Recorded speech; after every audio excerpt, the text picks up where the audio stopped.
We continue our reading of Lest We Forget, a daily devotional by author George R. Knight. Today's reading, February 10, A Young Millerite, Part 2. For the Lord himself will descend from heaven with a cry of command, with the angel's call, and with the sound of the trumpet of God. And the dead in Christ will rise first. Then we who are alive, who are left, shall be caught up together with them in the clouds to meet the Lord in the air. And so we shall always be with the Lord. Therefore comfort one another with these words. 1 Thessalonians 4:16-18. And comforting words they are. They had become especially so to young Ellen Harmon. Her discovery of God as a tender parent energized her to sound the news of the second coming so that others could prepare for the joyous event. Thus, contrary to her natural shy nature, she began to pray in public, to share with others in the Methodist class meeting her belief in Jesus' saving power and his soon return, and to earn money to buy printed material to spread the Advent doctrine. The last activity particularly taxed her. Because of her poor health, she had to sit propped up in bed to knit stockings at 25 cents a day to do her part.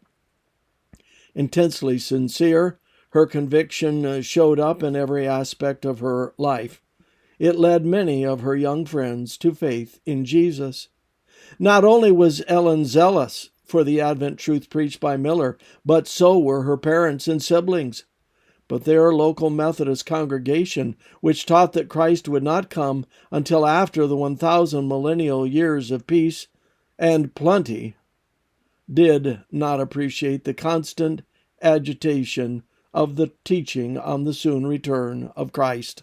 As a result, in September 1843, it expelled the Harmon family from its membership. Their experience reflected that of many other Millerite Adventists everywhere refused to remain quiet on the topic of the return of Jesus in the near future.